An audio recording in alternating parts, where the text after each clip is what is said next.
You just watched Uber drivers and Lyft drivers celebrating Minnesota State Senator Omar Fateh, who helped pass a bill that would give these drivers, give these workers something that they desperately needed and deserved: minimum pay requirements and additional labor protections.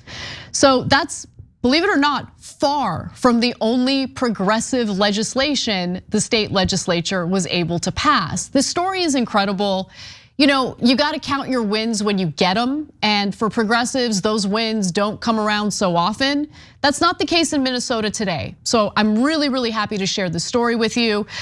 From sick leave, family leave, to recreational marijuana. Here's a recap of the 2023 legislative session in Minnesota. We'll start with the Lyft and Uber news. So the bill, which is yet to be signed by the governor, would require rideshare companies to pay their drivers approximately $1.40 for every mile they drive a passenger, depending on which part of Minnesota they're operating in. So that's 34 cents a minute and a minimum of $5 per ride. The bill also establishes an appeals process for drivers who feel they were unjustly fired from rideshare apps, and also mandates additional transparency into how drivers' earnings are calculated. Now, in response to the bill, Uber and Lyft have both stated that consumers are the people who are gonna get hurt by this, that the prices will increase as a result of this. But the thing that I'm actually genuinely concerned about is whether the governor, Tim Walz, will sign this into law. So far, no word on it. There's been some hesitation. So I think the next part of the battle, should he be an obstacle, would be to pressure him to sign the legislation that the state legislature has signed on to. And Waz, I want you to jump in on this, because when it comes to the gig economy, it's a lot more difficult for the workers to organize and form a union. So having the state legislature jump in and actually provide protections, I think, is critical in this case. I mean, I think it's the only way that it could happen. Uber has been so effective nationwide, including here in our state of California. Well, I'm not in California right now, but you know what I mean, Anna. They've done such a good job of squashing any sort of progress in the direction of treating these guys like actual full-time employees. Talk about, no, workers don't want protections and minimum salaries, and they don't want health insurance. They want flexibility. And you know how they do that, of course, and we've talked about this a lot, Anna, is that they know in order to turn people against something, they make them think of it as a consumer issue. When it's like, honestly, guys, our concerns as a consumer of Lyft and Uber, which quite frankly, it's not food, it's not housing, it's not some consumer product that is absolutely essential to our lives, honestly. And if we do have to pay a little bit more because these greedy ass executives at Uber and Lyft couldn't stand to go back to the shareholder and say, oh, we might take a little bit of a hit so that the guys who make our company actually go, the actual product of our company can live, pretty decently better lives. No, that's untenable. So yeah, because those people are greedy, we might pay a little bit more on our rides. That's cool, but you notice that's exactly how they frame it. But yeah, it's gonna be on these government officials who actually care about this to stump for this, because Uber and Lyft are gonna put a lot of money behind propagandizing the public against this thing. Oh yeah, for sure. I mean, they'll probably try to do what they did in California, which is pass a ballot initiative that reverses the progress made here. So for the voters in Minnesota, just be privy to the damage that they've caused in the state of California for these rideshare workers. But let's get back to the good news. And let me just also let you guys know what the makeup of the state legislature is in Minnesota. Democrats do have a majority. It is a very slim majority. It's a majority based on one Democratic senator in the state Senate. And so, wow, look at what can get accomplished if you have a slim majority of Democrats in the state of Minnesota. Very different from what we experienced with the slim majority Democrats had in the federal government. Of course, they love the convenient excuses of the legislative filibuster in the Senate, something that they were willing to, do away with specifically to raise the debt ceiling. But they're not willing to do away with it when it comes to incredibly important provisions that would materially improve workers' lives. But anyway, let's put that aside for now and get back to the good news. So there were other pieces of legislation that the state legislature passed, including more workers' rights. So let's talk a little bit about that. Last week, Minnesota lawmakers passed a sweeping labor bill that would do the following. It would let all full-time workers accrue at least 48 hours of sick leave per year. This would allow workers to accumulate 1 hour of sick leave for every 30 hours they work. The labor bill also bans, and this is so important, non-compete agreements. We've talked about those agreements on the show before. Basically what they do is it locks workers into their jobs, even if they're working at, like, let's say a fast food company like McDonald's. If they're offered a job at a different restaurant, even if it's within the same chain that offers better pay or better benefits, these non-compete clauses prevent them from leaving the job to go work at another restaurant. And so it's so important for them to do away with this. And luckily the state legislature made that decision. They voted on it.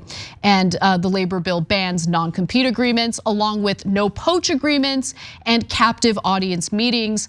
The bill also contains specific provisions for a number of professions, including giving unionized teachers the ability to negotiate class sizes, something that teachers have been asking for a long time. It also allows for the state board, or to create a state board with the power to set minimum pay and benefits for nurses in the state. And this bill also makes general construction contractors liable for wage theft by their subcontractors. And so Tim Walz, the governor of Minnesota, has agreed to sign this bill, and he is planning on doing so. So that's good news as well. Any thoughts on that before we move on, Waz? I mean, it's been what? I want to say about 60 years of workers' rights being just decimated and destroyed, and this idea that we have to have this culture of corporate protectionism in our country. We've done it for 60 years. We've seen what it's wrought, right? Inequality out the freaking wazoo. It's record inequality, right?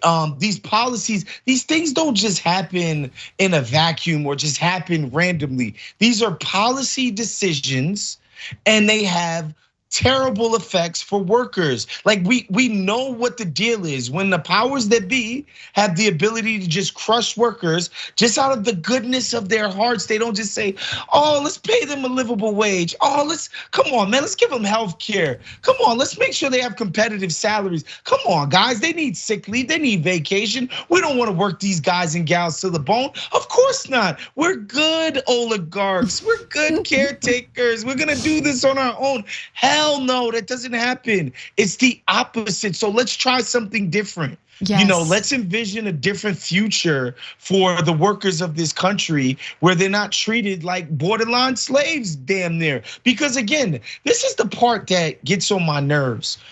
In a country where if you do not work, you are going to wither away and die. Yep. That's it. That's what's going to happen. So you can't combine that lack of a welfare system with no workers' rights, right? No protection for people who actually want to go out, earn a living, contribute to the society. It can't work that way. I mean, when you consider we're at record employment in the country as we speak, right? We have record unemployment. And at the same time, we are seeing more and more people living on the streets without shelter. We're seeing more and more people having to charge basic necessities on credit cards. Consumer debt is at an all-time high. So what's missing here, right? The narrative that you'll hear from the right is that the country is full of a bunch of bums who don't want to work, and they just want to take the government cheese. But the fact of the matter is a lot of Americans who rely on what we have left of our decimated social safety net do in fact work. It's just that the federal government is forced to subsidize these corporations who do not pay livable wages. And what I'm really curious to, I'm gonna make a prediction. And I'm curious to see if my prediction plays out the way I expect. If Democrats in Minnesota keep this up, and if they look out for the average person, the average worker in that state, they're gonna keep winning elections over and over and over again. Now, there is a possibility that they could get corrupted. I mean, big money, corporate money could flow into their coffers and that could change everything. But if that doesn't happen, and if they keep presenting themselves as actual warriors for ordinary workers, they're gonna have an easy time getting reelected. And I think the Democratic Party will be very dominant in the state of Minnesota for years to come, for election cycles to come. Yeah, but then the Democrats would win. They don't want that. They don't like winning. They don't like results. They like kowtowing to the Joe Liebermans of the world. A few other things I wanted to just quickly mention. Joe Lieberman's the worst, but I do want to also mention they have codified protections for reproductive rights. They've codified protections for the LGBTQ community, and they have paid family leave now, medical leave, which is incredible. Employees can take 12 weeks for family leave and 12 weeks for medical leave per year. That's up to 20 weeks total. That's awesome. It's amazing, amazing. That's awesome. Amazing. I'm just so happy. I almost don't believe it. But it's true. And the governor has agreed to, sign much of this legislation into law. The only thing he's hesitating on is the ride sharing legislation. We'll see how that plays out. And as always, we will update you as we learn more about what he intends to do. Voting rights were also expanded. Just lots of good news coming out of the state of Minnesota. It's really, really important to savor these wins because it can fuel progressives to keep fighting. What did they do in Minnesota? What did progressives do in Minnesota to make this happen? How can we, replicate it on a national level? How can we replicate it in other states? And hopefully in the near future, we'll have an interview with one of the state legislators to talk about this in more detail. Thanks for watching The Young Turks, really appreciate it. Another way to show support is through YouTube memberships. You'll get to interact with us more. There's live chat emojis, badges. You've got emojis of me, Anna, John, JR. So those are super fun. But you also get playback of our exclusive member-only shows and specials right after they air. So all of that, all you gotta do is click that join button right underneath the video. Thank you.